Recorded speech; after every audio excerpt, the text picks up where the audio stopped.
for listening to the Tech Tools for Teachers podcast, where each week we talk about a free piece or two of technology that you can use in your classroom. I'm your host, Shannon Martin. I'm a middle school teacher, technology coach, and personalized learning coordinator for my district. And I'm her husband, and I still have my voice. Fuzz Martin. Oh, yeah, I'm Fuzz.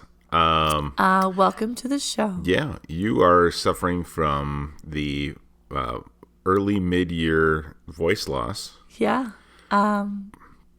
I'd like to point out that this has occurred in the last hour. Yeah. Show prep happened. The day was great. I mean, there's snow on the ground, and it's the start of November. Beginning of November, yeah. Mm-hmm. As I was reading to our daughter tonight, the voice started going. You were reading really loudly. I'm just kidding. No. We were reading Barbie books tonight. There was no loudness happening.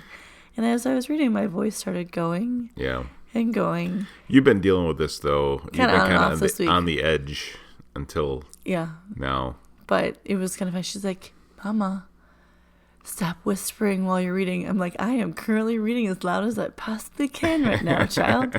So, listen to your Barbie story. Yeah. Should have used story time from space. Then I wouldn't have been reading. That's right. The astronaut would have been reading. Oh my gosh. What happens if you get a cold in space? Oh, that's interesting. Yeah. I mean, I'm sure they deal with illness. I'm sure. But if you like sneeze in space, just kind of like always. Does it just like float? Just always because there. like water becomes like little bubble particles. So. Yeah. Interesting. Yeah, that is an interesting question. Now I'm kind of grossed out. Now I don't want to go to space. I was contemplating going, but just like, I want to be the first. Now I think I'm just going to stay here on Earth. Mission to Mars. Yeah, interesting. Well, I'm sorry your voice is I going. feel fine, though. I just apologize. If you can't understand me, read the transcripts. We used Otter, and then you can read what I'm saying, and we can interpret it through our transcripts. Yeah, I really haven't been using Otter as much as I should. I was like, hey, it's like, you're looking at me like I'm crazy. I'm like, we talked about this. We've had Otter. Yeah, no, we've had Otter on the show. We were experimenting with it. It's good. Yeah. It just takes you have to do more work. It still takes about an extra hour and 15 minutes to make a 25-minute show look legible. This week, we may need to use it. We may. Ta-dee. We'll see. All right. I'm just color commentary on the show, so I don't know as much about the presentation. So I've even talked about this. So we're at episode. Are we at episode 37 now, which is amazing. And I have talked about slideshows a little bit before. Yep. And I'm like, my joke this week was we're talking about slideshows, not sideshows. That's right. But now you kind of sound like a sideshow. I sound like a sideshow. Special. I mean that in the most endearing way possible. It's fine. You sound lovely. Yeah. It becomes with the territory. I think every teacher loses their voice at least once a year. So I used to lose it for like 2 weeks at a time when I was first teaching, and it was amazing. So anyway, this week, though, we're talking about slideshow stuff. Mm-hmm. And I know we all have our students like give presentations often. I try to mix it up. It's not always giving presentations to the full class, but if students are doing like a gallery walk, they put together slideshows, or if they're sometimes they just send me work in slideshow format. It's different things. Well, for their current project, I just started this quarter with my students. Yeah. And they are arguing whether a president should have won or not. So they investigate an election. And I like to make my students feel uncomfortable. I think we've talked about this before, that you're always learning if you're uncomfortable. And they are all super comfortable with Google Slides. Okay. So because of that, I don't let them use Google Slides for this project. That's actually pretty funny you say that, because we at my ad agency are very comfortable with Keynote, Apple's Keynote. Mm-hmm. And we're just moving into Google Slides, which is making everybody uncomfortable, because we found that a lot easier to collaborate. Definitely. Than on Keynote.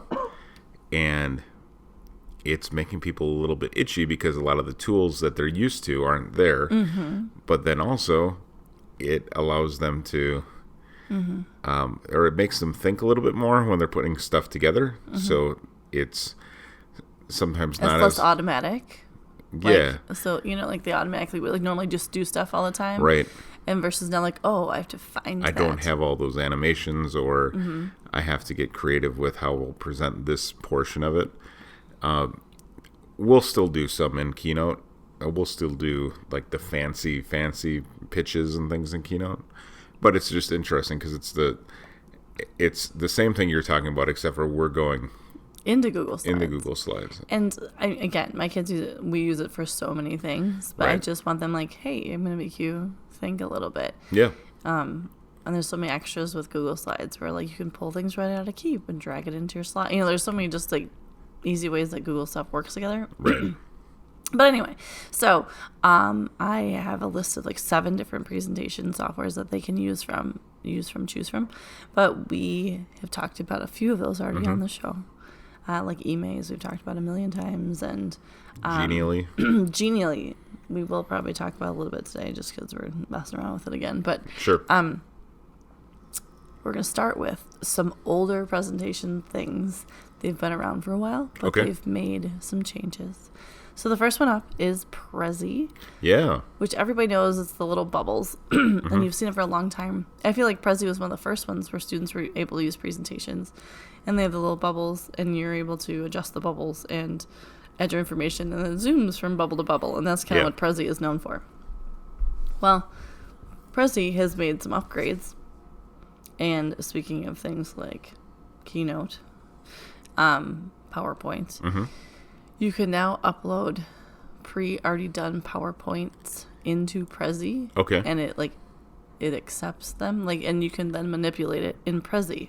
Turn a Keynote into a Prezi. Or not Keynote, but PowerPoint. Yeah. So you can turn a PowerPoint into a Prezi, which is kind of cool if you have stuff that you really want to jazz up in your slides or kind of just dry. You could turn a Keynote into a PowerPoint and then upload that into Prezi if you want to get super 14 steps out. Right. Yeah. But sometimes you want something that's a little more interactive, which is kind of cool. So when you go into Prezi, you sign in per usual, how you would. You can, and then right away your choices are create from template or convert PowerPoint, which is cool. That's like step 1 when you're going into your Prezi. You can go ahead and click on a template, and I was kind of impressed with all of the template choices. I feel like you always saw the same, or maybe it's because my students just always use the same ones, but sure, they have like the iceberg, and then they have like the token, I don't know, like sciencey looking bubbles. But then you can actually like pick sales or business development, marketing, education, and HR training. And then what I appreciate, and it's probably been this way for a little while, but they have now leveled their templates so you can pick novice, skilled, or there's like an advanced one, if I can run across one here, where it takes a little bit more. So like, going into it, I think it's important for students because they're like, I like this one. It's the coolest. Oh, sure, but it takes a lot to manipulate. Dude, we don't have time. Oh, the last one's called Master. Okay. We don't have time for you to be a master at this. You just need to get your information in the presentation so you can present tomorrow. So it's kind of cool because you can actually just say, all right, everybody, just like, don't even bother with the skilled ones today. Just gold novice and you're good to go. Start with it. We're going like step 1, back to school. Look, there's even a school bus on the presentation. Slap your information in there and let's go present. So I think it's kind of cool because you can do that. You can also choose to filter by color, which for me, here I want everything that's got purple in it. Look, there's purple on these. It's just, anyway, I was playing around with it, and I appreciate some of the different features. That it's been a while since I played around with Prezi, just because there are so many other choices out there. There's some cool, like, sciencey background ones. and it's just kind of fun to play around with. So Prezi, while it's been around, I feel like forever, has made some upgrades, which are kind of nice. And it's funny because my students, if I give them Prezi as an option, that's one of the first ones like, oh, I saw Prezi online when I Googled something else. And then, like, it comes up because the one thing about Prezi, when you're not paying for it, because I feel like Prezi was always free before, too. Yeah. When you're not paying for Prezi, you do have to make sure that your projects are public. Oh, okay. If you go to do the free ones, they have to be public. Otherwise, you have to pay for them to be private. So, when students are putting their names in, don't have them put their names in, or just like first name, last initial kind of thing. Correct. Yeah. Because otherwise, it'll be public. Yeah. Mm-hmm. But yeah, so it's kind of cool. It's just been a long time since I've used it. And I was assigning it to my students, and I was like, hey, this is an option for you. And they were like, cool. I want to do a Prezi because I want to make the bubbles fly around the screen. And they think it's funny because it's like, oh, I'm going to make my peers get sick is like the smart boards, like it's zooming around. And that's kind of always their goal. That sounds like a very middle school thing to do. It's my life. And so many listening have the same experience. But yeah, so it's got a lot of new options. You can save everything and go on in and change your templates and do all that kind of stuff. So if you haven't used Prezi or exposed your students to it in a while just because you're like, oh, it's the same old bubble thing, it kind of is, but it also has some cool upgrades, and it's kind of fun to bring back an old friend every once in a while. So test it out. Very good. See how it's going. Will do. I actually haven't messed with I think I've messed with Prezi like 2 or 3 times in my life. And I'll give it a look. It's kind of fun. Just try it just because it's got some upgrades. I mean, I'm going to want to try and do master version right away. Well, I know. That's also the thing, too, now that I said that. Like, I know I'm going to tell my students that. Like, we don't have time for you guys to be at master level today. Like, watch me. And they're all going to be like, hold my pencil. Mrs. Martin. I just finished it in the last 25 minutes, and you told me that we only had 28 minutes. Look, see, it's done. Yeah. And then I'll say, did you proofread it? And they'll say, no. And then I'll say, well, you've got 2.5 minutes to proofread it. Go. Yes, there we go. By the way, totally off topic. Sure. I had told you the other day that I was at the gym, and I'm like, oh, there's like 2 new people, and they're both teachers, and one's a elementary school teacher at this district, and the other is a high school teacher at this district. Yeah, I found out they're married. Oh, really? Yeah, didn't realize.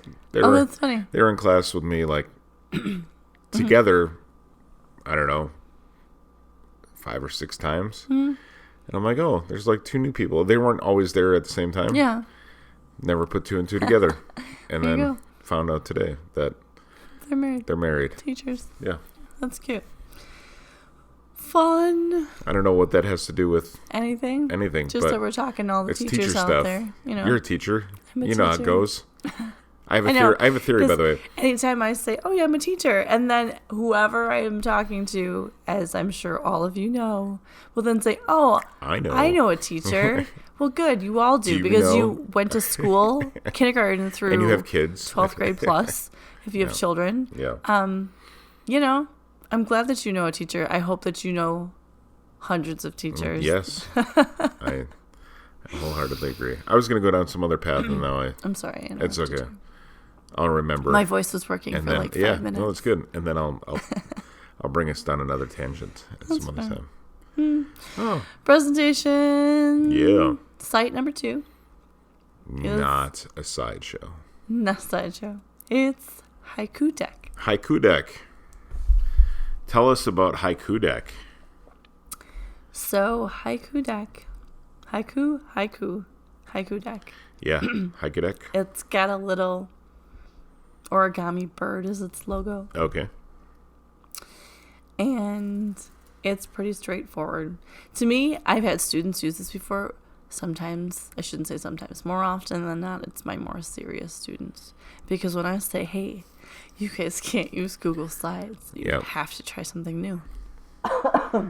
And they say, what can I find that's the most in Google Slides without using Google Slides? Yeah. Is it Haiku Deck?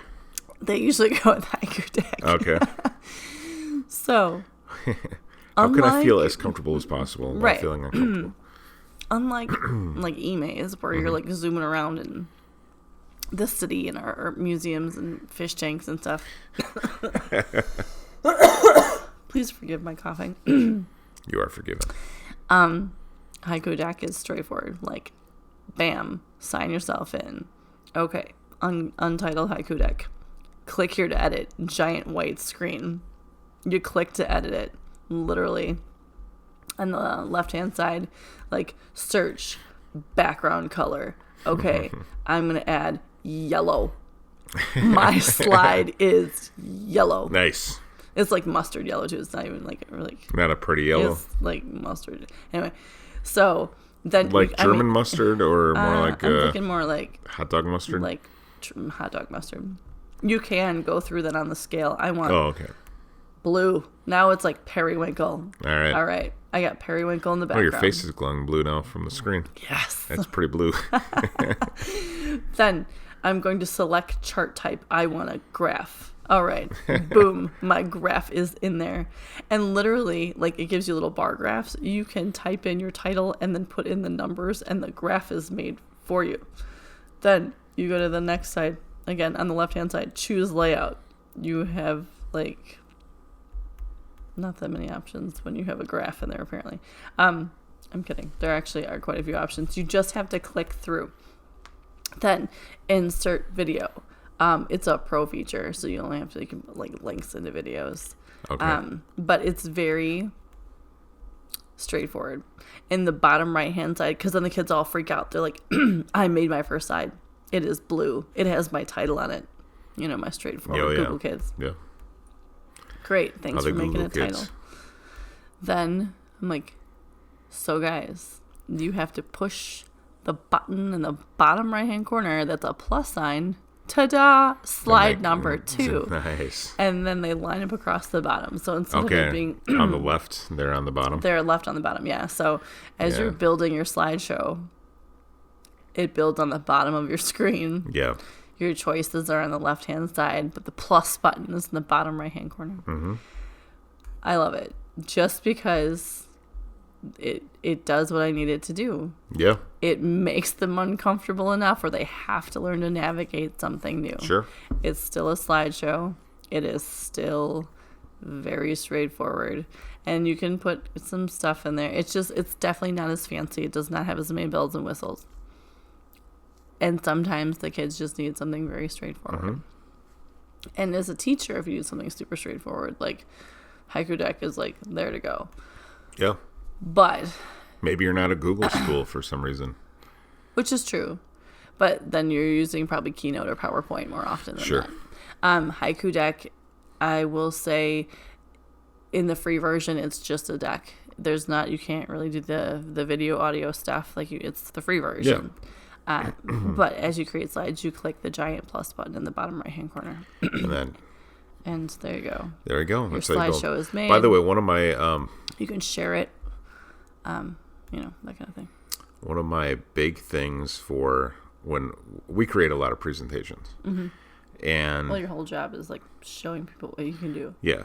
My whole job is showing people what we can do. Others do the stuff that we can do. Right, they make the cool things that you put into your slideshow. Some of the things that we can do are presentations. Right. So, like, if you are so you better make a cool presentation if you're trying to sell people on presentations. On presentations, yeah. But my whole one of my big things is making sure that like slides are grouped together appropriately, and it drives me nuts when people so when I'm looking at this sliding across the bottom, I'm like, oh, there's no organization. I'm sure you can drag and drop things where they need to go, but you can absolutely. I would get a little itchy. See? Look, you just I can see that, but it's just to me that would be easier because you could manipulate them in the front of the screen, like in the bottom. In Keynote, you can stack them. And Keynote's also free if you have Macs. Mm-hmm. But I'm assuming that most people are using Chromebooks and PCs. So right. Well, in some schools it depends, but sometimes staff have Macs, but then students. But if you are building like if you click on a slide and then drag it to the right a little bit in Keynote, yeah, it will stack underneath an appropriate section. So if we're doing a section on like, I don't know, advertising campaigns and all the stuff related to that goes under one. And then media and all the stuff goes under one. Gotcha. So social media all under one. Right. And then it just looks nice, and you can click the little arrow and it's funny because I organize my slides in Google that way, but when I use Google Slides all the time, just organize on the right. Like I have a title slide, and then I drag under like the 5 other slides that go with that one. And the next part of it. Yep. So. And then too, you could always you should introduce your staff people to Pear Deck, because then they can make their presentations interactive, which would be amazing. Yeah. Whoa. I could just see, okay, clients, take out your phone. You guys can vote while we're doing this. All right, tell us which headline you like best. I mean, it would be kind of fun. That could be cool. Mm-hmm. Yes, and then they can have little Perry stickers, because I have Perry stickers. That would be nice. Cutest logo ever. Are awesome. Cool. Okay, so we've totally digressed one more time. But that's fine. The last thing I want to talk about today is really important. Super important. Slides Media. Okay. So we talked about Slides Carnival before. Yes, we have. It's similar. It's a slide. We've talked about Slides Carnival, and what's the other one? We talked about Slide Smash. Yes. Slide Smash. Slide Smash and Slides Carnival. So Slides Media is the same-ish type of deal. Okay. So they have tons of fun slide templates. Yep. And then you just download them to your Google Slides, or download the template. And then you have super fun presentations that are already put together for you with the pictures and the cool backgrounds, and then you just put in your own information. So it's very much like Slides Carnival and Slide Smash. Yeah, it's the same. Featured on episode 23 of this podcast. There you go. See? What's the name of this podcast? I'm just kidding. I almost said Not Bad Dad, which I haven't done in a while. So Slides Media, yes, has tons of templates, and again, they just log right in. I mean, just type in slidesmedia.com. I feel like we failed that today. I'm losing it with my Slides Media, SLIDESMEDIA.com. Yep. And I'm super excited because you click the different topics, and you got business, creative, elegant, funny, real examples, simple startups, whatever. And the first one under creative is polka dots. Oh, nice. And for anybody who knows a little bit about me, polka dots are kind of my thing. And I've looked for templates that have polka dots, and they rarely do. Mm-hmm. And so when I started clicking around, it's like, oh, I need a new fun one. Is it a worthy polka dot? I'll show you. Okay. It's subtle. Well, it's not subtle, but it's it's Swiss dot. Is it ever subtle? Oh, okay, I see. So it's big dots, and then there's Swiss dots. Yeah. It's cute. And I do some presentations on occasion for staff and for conferences and various things.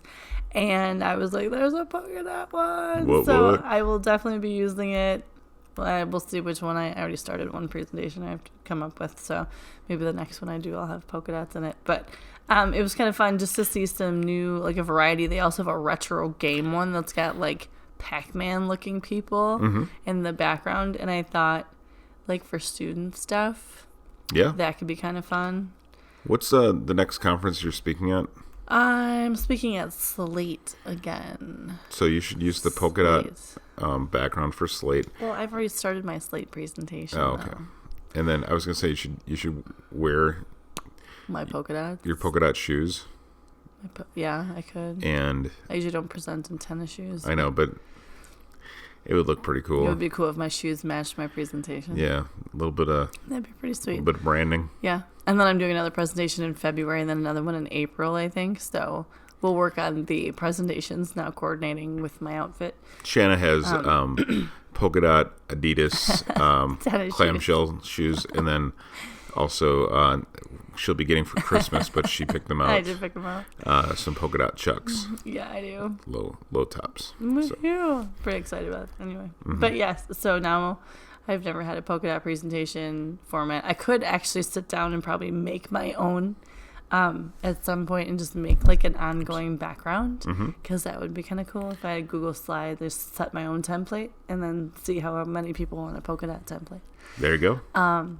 But yeah, so Slides Media has some new options out there when it comes to pulling up. It's kind of nice when you're going to give a presentation or want to share some stuff with your kids.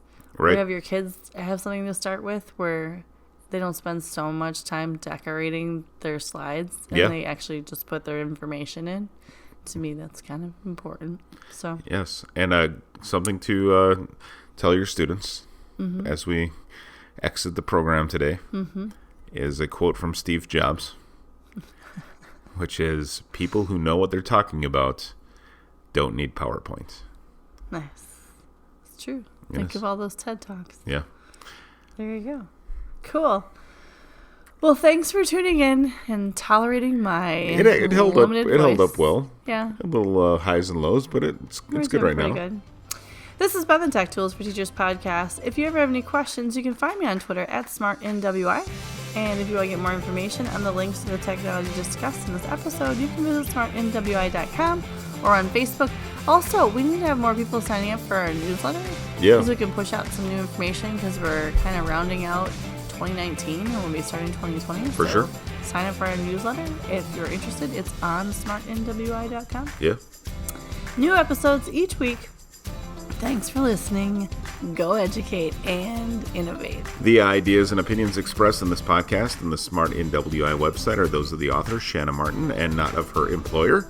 Prior to using any of the technologies discussed in this podcast, please consult with your employer regulations and make sure they're cool with it. This podcast offers no guarantee that these tools will work for you as we've described, but we hope they do, and we'll talk to you again next week on the Tech Tools for Teachers podcast. Bye.